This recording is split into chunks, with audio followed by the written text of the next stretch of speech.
friends, myself Tavinder Singh, teacher at Jagan Public School. Today we are going to start topic banking. So let's start. What do you refer from a bank?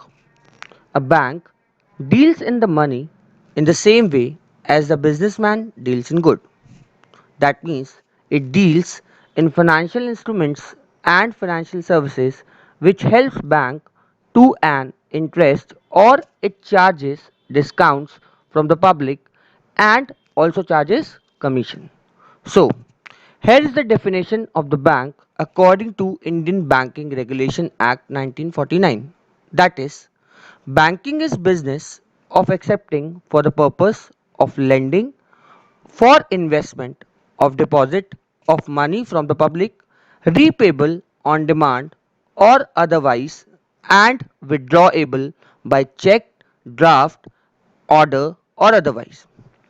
So now we study about the types of banks. There are various types of banks like scheduled bank, non-scheduled bank, exim bank, developmental banks, commercial banks, and central banks.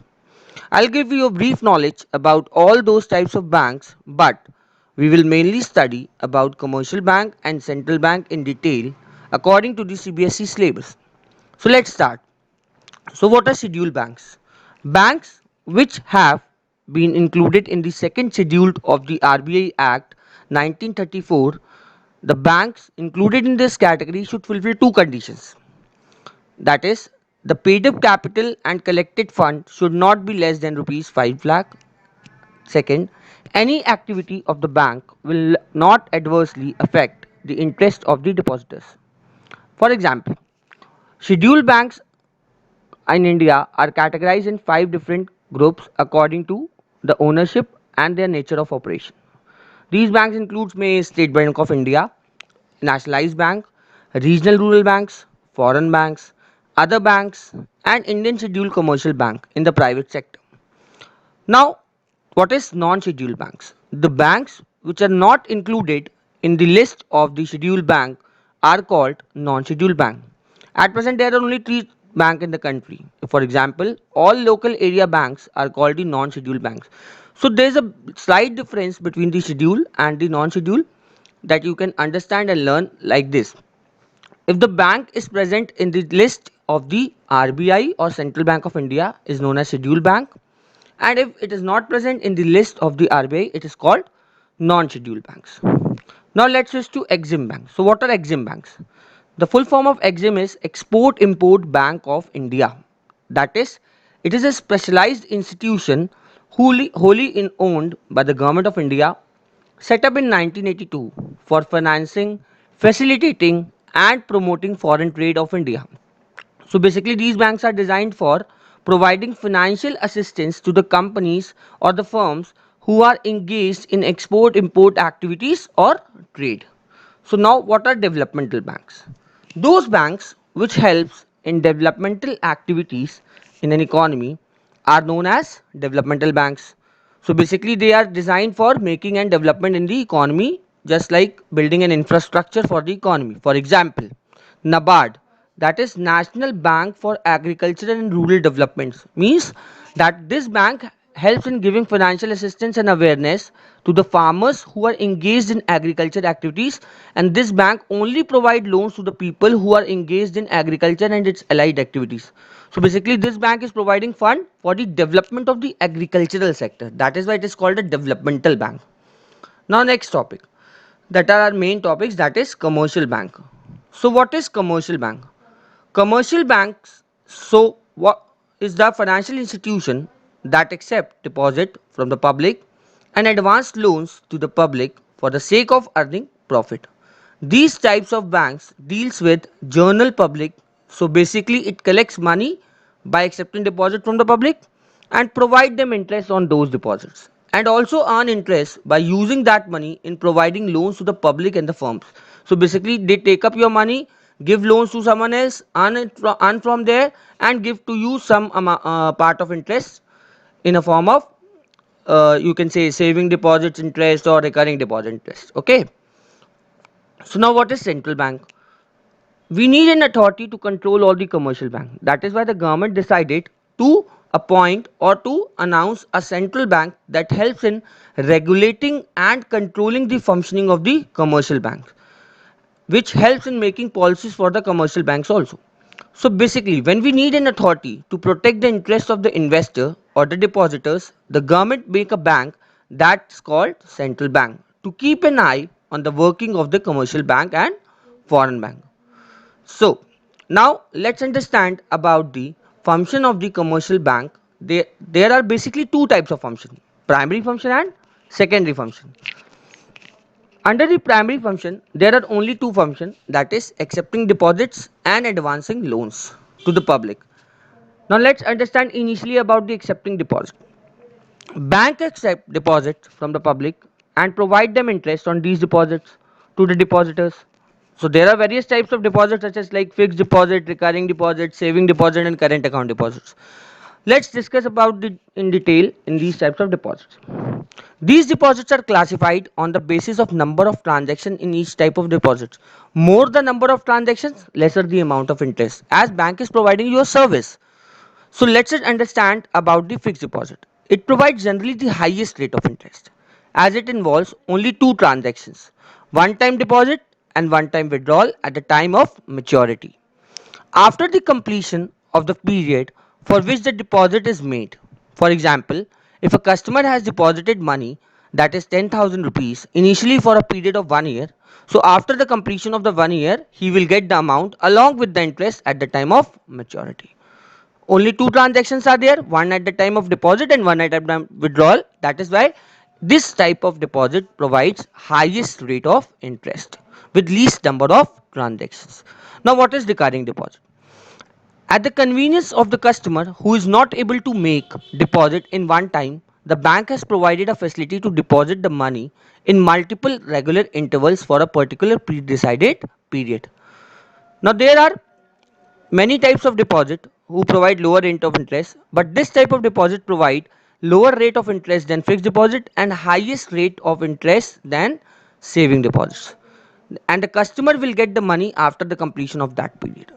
This type of deposit generally designed for salaried class because they are not able to make savings in a one go.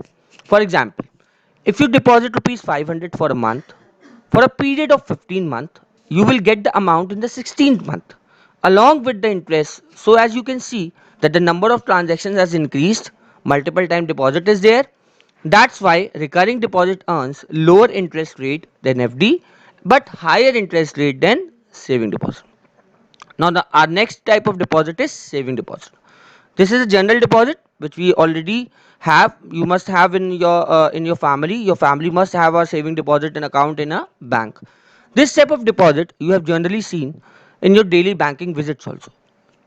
This type of deposit provide lowest rate of interest and it provides facility of multiple transactions, that is multiple time deposits and multiple time withdrawals up to a certain limit of transactions, because after that limit the bank start charging for the transactions on per transaction basis. Like for example, if you withdraw the money from the bank above five transactions, then after the five transaction the bank will charge some amount per transaction per day basis. And now current account deposits. This type of deposit is generally for the businessman who do a number of transactions every day, for say maybe 50 transactions every day, 100 transactions every day. So a businessman can withdraw or deposit multiple times in a day, as the bank is providing a huge number of services, various services in a day. That's why it doesn't provide any interest on this type of account because it's providing you a facility. In fact, it charges some amount for the continued services. The bank will not give interest, in fact it is charging you the interest. Now let's understand about the second primary function, that is advancing loans.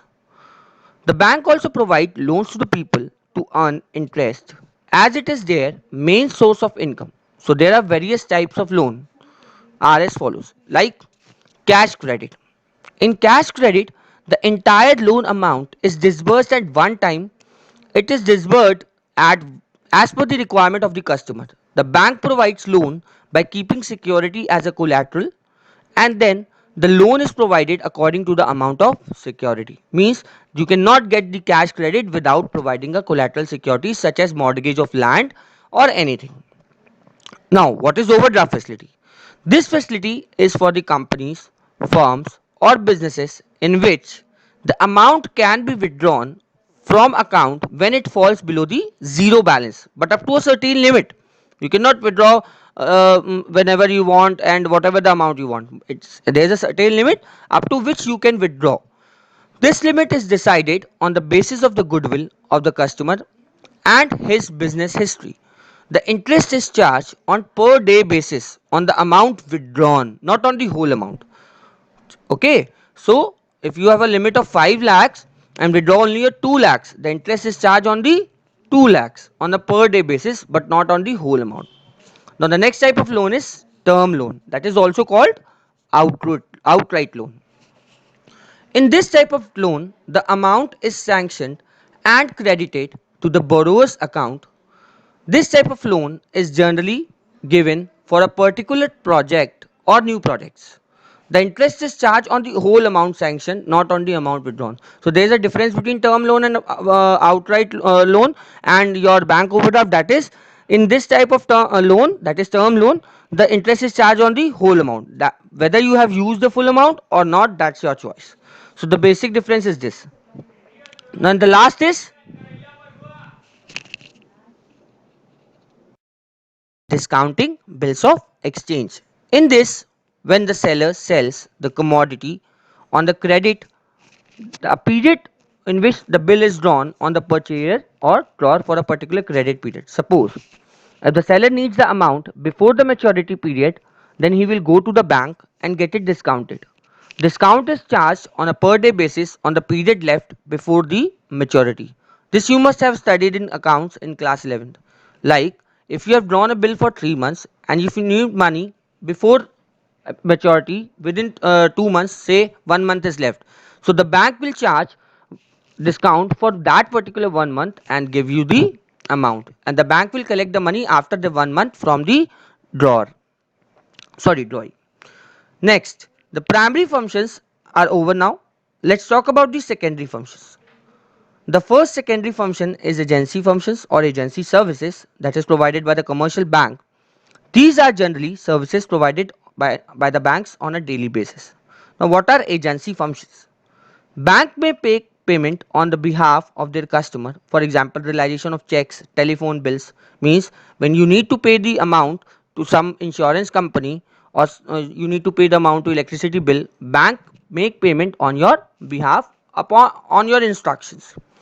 Now the second service provided by the bank is bank also collect various types of payments on behalf of their customers, like payment of dividend by the company or the payment received after sale of securities. Like you sold the security, you sold your shares. After that, the bank will collect money from that particular company when the payment is made by the company. Now the third is bank also act as an agent of their customer for the purchase and sale of securities. That means you cannot purchase and sale of securities without getting help with the bank. All transactions are made with the help of the bank only. That is, a special type of account is also opened, like you demat account, dematerialization account, in which sale of securities are purchased or processed. And the next function is bank also act as an executor of the standing order given by the customer to their respective bank. For example, execution of the will in behalf of their customer after their death. That is, suppose you have a will, you have given it to the bank, and when we will die, the bank will execute that bill on your behalf and charges some amount of interest, that is processing as a processing fee, that is pre-decided before your death or before our death. So apart from the agency functions, bank also provide general utility services for the convenience of the customer, because bank is not open on a whole day. So some of the general utility services are as follows. Now the first one is the locker facility for keeping valuables like gold and other valuable things that people don't want to keep in their home. The bank charges some rent for this facility on an yearly basis. The second facility is ATM facility that we must have used on a daily basis. We definitely, you are going to the ATM for withdrawing the money. So ATM facility, that is an automated teller machine from which you can withdraw money 24 by 7 at any time. But the bank charges some amount of after the certain limit of transactions, as we know. Now the third facility is letter of credit. A letter issued by the bank to the another bank, especially one in a different country, to serve as a purpose or to serve as a guarantee for the payments to a specified person under specified conditions. That means when you need money, you can make another bank, that is your previous bank, as a guarantee, but for that you need to have a goodwill in your previous bank. And the last one is traveler checks. When you are traveling abroad, you may have this facility from your bank. That means that these are pre-printed checks, fixed amount checks designed to allow payments from one person to another across countries. These are usually issued by the banks. They work as a guarantee of payment. This means the check can never bounce when you use it because you have already paid for. So thank you. That's all for today. We will continue the functions of the central bank in the next topic. Thank you.